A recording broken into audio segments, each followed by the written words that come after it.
Gamma function. In this tutorial, we are going to be looking at gamma function in detail. So the gamma function is one commonly used extension of the factorial function to complex number. So what we're trying to say is that gamma function is is denoted as by this symbol, okay? So and is equal to the integral of t raised to the power of x minus 1 e raised to the power of minus t dt. So where x, or which converges at x is greater than 0. So gamma function converge at x greater than 0. So your x must be greater than 0. So you cannot have a gamma function where the x is minus 1. So but if you actually have a gamma function where the x is minus 1, then there's actually a way of going through. So the gamma function of x is equal to the integral of t raised to the power of x minus 1 multiplied by e raised to the power of minus t dt. So now the gamma function, so let's look at another function. So let's say gamma function of x plus 1. Gamma function of x plus 1 is going to be integral of, so t raised to the power of, instead of writing x like in equation 1, so let's call this one equation 1. Okay, instead of writing x in equation 1, so you are going to write x plus 1. Then don't forget that there is a minus 1 there. Then e raised to the power of what? Minus t dt. So from there, you are going to have what? So which is going to give you t raised to the power of x, because plus 1 minus 1 is 0. Then e raised to the power of minus t dt. So at this point, you can use integration by parts to solve this. So if you are using integration by parts, so you say your u, let your u be equals to t raised to the power of x, and your dv will be equals to e raised to the power of minus t, then dt. So now du dt will be equals to x multiplied by t raised to the power of x minus 1 and integral of dv, which is equals to integral of e raised to the power of minus t dt. So now your du will be equals to what? Will be equal to x multiplied by t raised to the power of x minus 1 dt. Then the integration of dv is v. Then if you integrate this, it's going to give you e raised to the power of minus t over minus 1. So don't forget, if you are solving using integration by parts, now if you're solving integration by parts, you now discover that the integral of t raised to the power of x multiplied by e raised to the power of minus t dt is equal to uv. Your u is t raised to the power of x, and your v is e raised to the power of minus t over minus 1. Then here you have your boundary, that's infinity to 0, then minus integral of v du. So what's your v? Your v is e raised to the power of minus t over minus 1, then multiplied by x multiplied by t raised to the power of x minus 1, then dt. So which will give you, so here put in your boundaries. So you are going to, anywhere you see t, you put infinity raised to the power of x dot e raised to the power of minus infinity over minus 1, then minus, you put another bracket, minus, that's t raised to the power, 0 raised to the power of x, then multiply by e raised to the power of minus 0 over minus 1. So you close it, then minus. So here this minus, we multiply this minus, it becomes plus. So integral of e raised to the power of minus t multiplied by x multiplied by t raised to the power of minus 1 dt. So this will give you 0 plus 0. This is going to be 0 plus 0, then plus integral of, now okay, of this x is a constant, so we are taking it out. So this is minus t, then multiply by t raised to the power of x minus 1 dt. So which will give us, this is 0, then integral of, so we are taking out the x, so here is going to be e raised to the power of minus t and t raised to the power of x minus 1 dt, which is what? Which is x raised to the power of t raised to the power of x minus 1 and e raised to the power of minus t dt. So you discover this is now the same thing as our equation 1. So from what we are saying, this one is what? Don't forget that is the gamma function of x plus 1, then which is equal to our x. This is our x here, and what is this one? Which is what? The gamma function of x. So you can call this one equation 2. So this, so now the gamma function of x plus 1 is the same thing as, is equal to x gamma function of x. You know that the gamma function of x plus 1 is equal to x gamma function of x. That is our equation 2. So we can now see that, now we can now see that the gamma function of x plus 1 minus 1 will give us what? It's going to give us the gamma function of x, so which is going to give us what? X minus 1, then the gamma function of what? Of x minus 1. Okay, so now we can say that the gamma function of x now is equals to x minus 1, then gamma function of x minus 1. So we can call this one equation 3. So now this is useful in the sense that we are not going to write our gamma function of x in terms of integral again, so we are going to write it in terms of x. No, unlike equation 1 that we wrote our gamma function of x in form of integral, but this one is no longer in form of integral, is in form of gamma function of, that's x minus 1, gamma function of x minus 1. So now let's from equation 2 we are going to make some assumption. So the assumption we are going to make is that we are going to say let x be equal to n, where n is greater than or equal to 1. So if that should be the case, then equation 2 is going to be gamma function of n plus 1 will now be equals to what? N gamma function of n. Then, but equation 3 now, equation 3 will now be the gamma function of n will be equals to what? Will be equals to n minus 1, that's gamma function of minus 1. Now, so the gamma function of n plus 1, which is our original gamma function, is now n. Gamma function of n is what? Is the same as what? The same as n minus 1, then the gamma function of what? Of n minus 1. So the same way, if we actually remove 1 from this, the gamma function of n minus 1 will now give you what? N minus 2, then the gamma function of n minus 2. So which means that the gamma function of n plus 1 is equal to n into n minus 1 into n minus 2, then gamma function of n minus 2. So we are actually putting this one in this place. So now you discover that it will continue like that, so it's continuing to go like that. So then until you come to the final point whereby your gamma function of n plus 1 is equal to, you notice that this one is reducing by 1. The first one is n, then it's reduced by n minus 1 by n minus 2. So you notice that it's actually coming in form of factorial. Then this one is going to be n, then minus, what do we have here? That n plus 1. So this is how this one is reducing. So this will be the last term of this one, and this n factorial is going to be the last term of this one. So which means that our gamma function of n plus 1 is equal to n factorial gamma function of 1, because n minus 1 will give you 0, so be less than 1, and the gamma function of 1 is what? Is 1. So the gamma function of 1, so you can call this one equation 4. So but don't forget, there's something we call the reoccurrence relation, the occurrence relation of gamma function.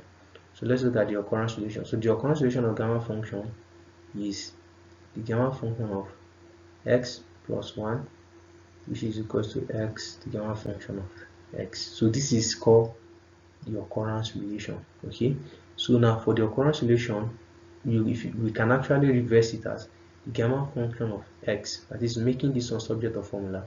Gamma function of x will now be what? Now be gamma function of x plus 1 over what? Over x. So now we can, this is equation, let's call this one equation 5. Okay, so in order for you to solve any gamma related problem, it's either you use this equation 4 or you use equation 5. So whichever one you want to use, so you can use. So, but basically, for example, let's say if you have to find the gamma function of, let's say the gamma function of 7.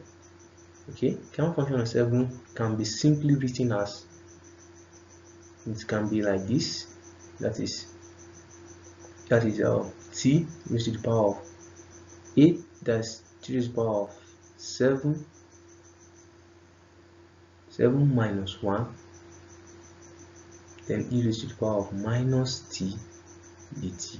So this is how, so when this is a gamma function of 7, so this is what they mean, this is what it means. The gamma function of 7, this is what it actually means. So but this is not really what you want, but you have to solve. So in order for you to solve this, so if you actually integrate this thing now, you are going to get this, you are going to get a particular value. So now, but we know we already derived a formula for solving it. So and the formula is gamma function of n plus 1 is equals to n factorial. So now if you have to find this, the gamma function of 7 now, we have two ways of doing. So the first way is you can use your equation 4. So if you use equation 4 now, if you use equation 4, what are we going to have? We are going to look for a number that you add to 7 that you are going to add to 1 that will give you 7, and that is 6. So 6 plus 1, so which is now going to be what? 6 factorial. So and you know what 6 factorial is, right? So or you can do it this way. You can use equation 5, that is the gamma function of x, which is equals to gamma function of x plus 1 over x, right? So now the gamma function of 7 will be equal to gamma function of 7 plus 1 over what? Over 7. So which is going to give you what? Gamma function of 7 factorial, sorry, which is going to be 7 factorial over 7. So now what are you going to have? You are going to have 7 multiplied by 6 factorial over 7. So this 7 will cancel the 7, then you have your what? You have your 6 factorial. So and you know what 6 factorial, just press it in your calculator. So now let's say for example you have to find the gamma function of 5. So you just simply say the gamma function of 5 is the same as gamma function of 4 plus 1. So and which is the same as what? 4 factorial. 4 factorial is 4 times 3 times 2 times 1. So which is what? Which is 24. Okay, let's find the gamma function of, let's say 3 now. Gamma function of 3 can be what? It will be gamma function of, that's 2 plus 1, because if you add 2 to 1 give you 3, so it's going to be 2 factorial. So which is what? 2 times 1. So the gamma function of 3 is what? Is 2. So that is for this previous video I did. I already did a video on the gamma function of half.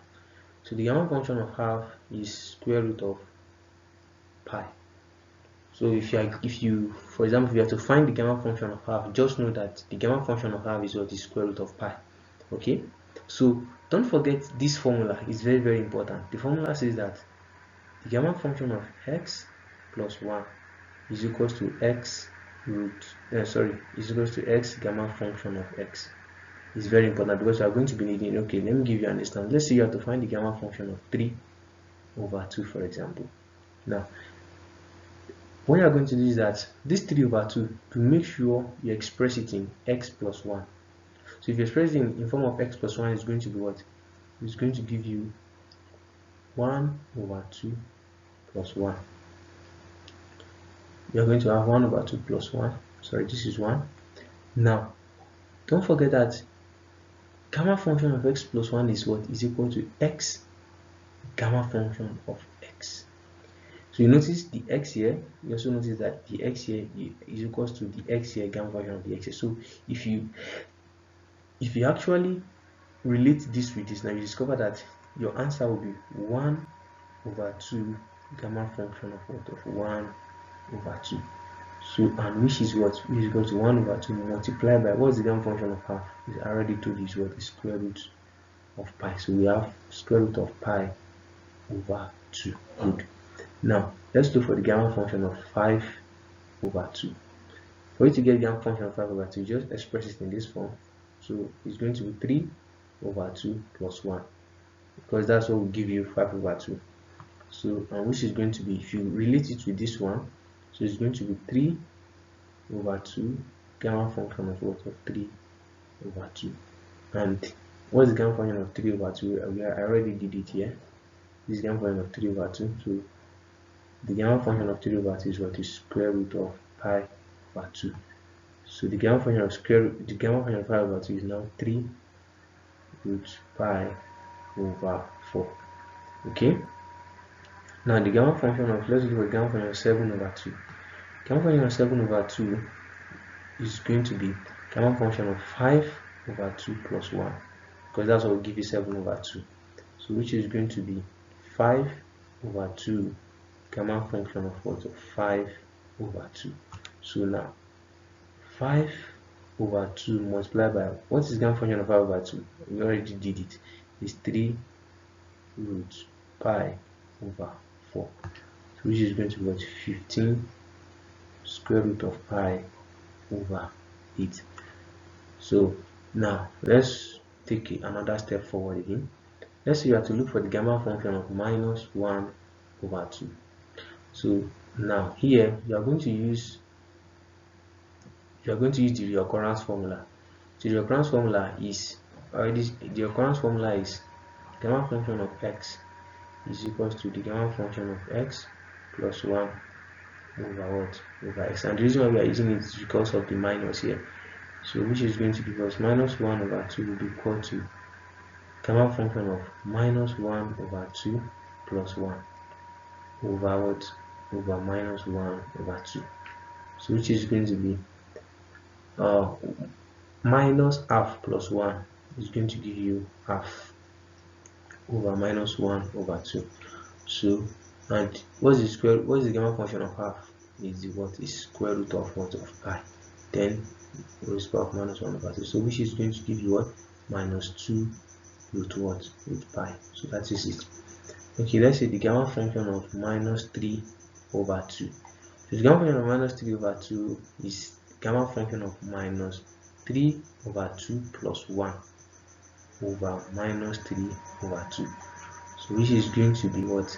When you subtract minus 3 over 2 plus 1 is going to give you minus 1 over 2, then over minus 3 over 2.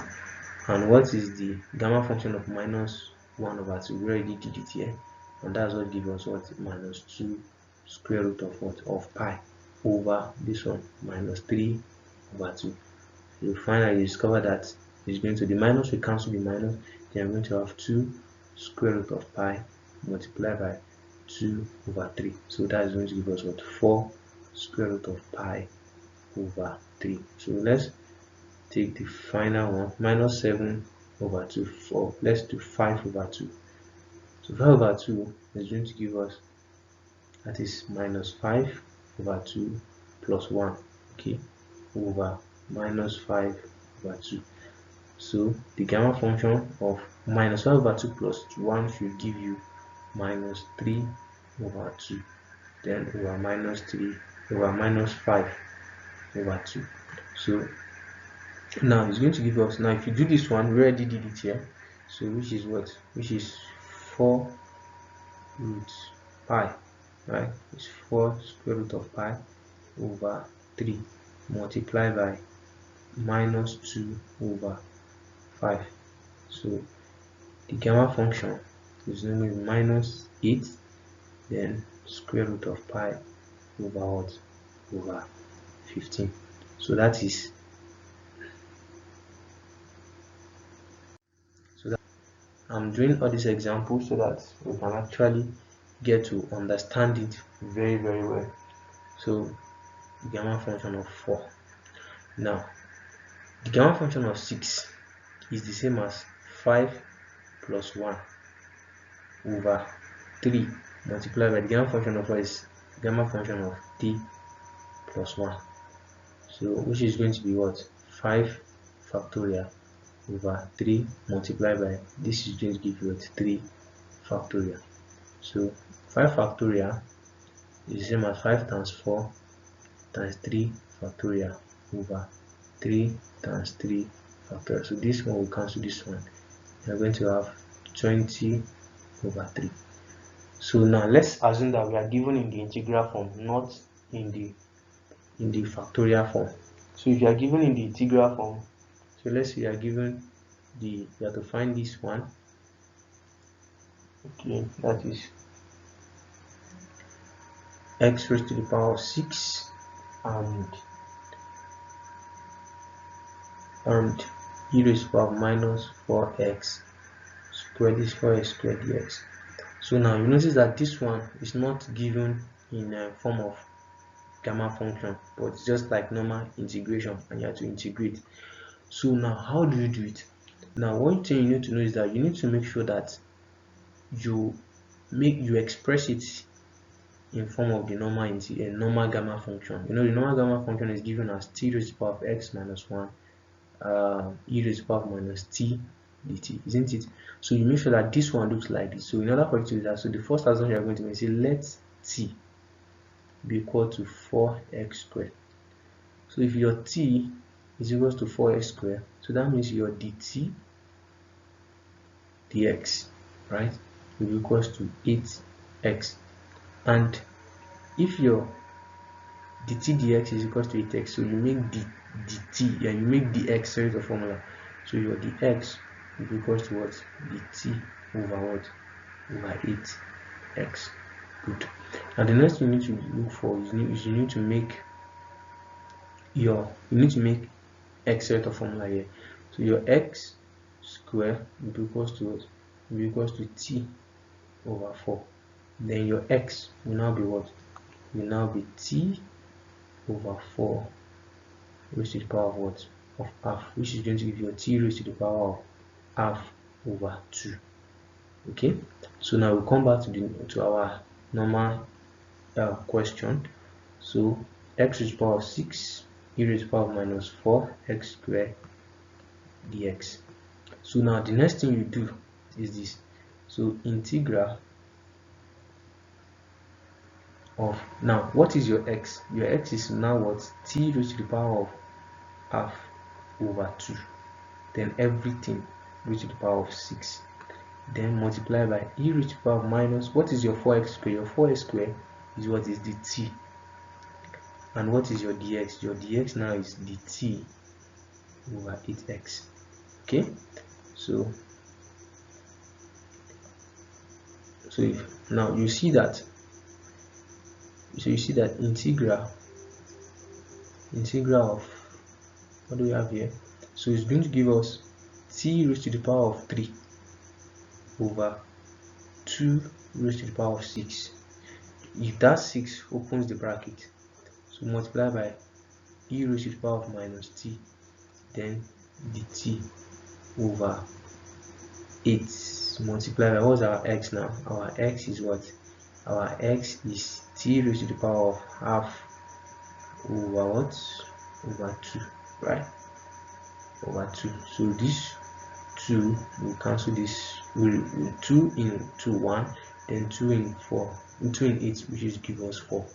So we should now give us integral of, so we have our t raised to the power of 3 over 2 raised to the power of 6, then multiply by e raised to the power of minus t dt over 4. So let's take out the constant. So the constant here is 1 over 2 raised to the power of 6 multiplied by 1 over 4. Now for the integral of, what we are left with t raised to the power of 3 multiplied by e raised to the power of minus t dt. So you discover that this one is already looking like our normal equation. So but notice that the only difference is that here we have x minus 1, so we need to make sure we need to look for number that we can add to 1, or we need to look for number that when you subtract 1 from it, that will give you 3, and that is 4. So it's going to be 1 over 2 raised to the power of 6 multiplied by 1 over 2 raised to the power of 2. So integral of, what do we have? We're going to have 2 raised to the power of 4 minus 1, but that will give you 3.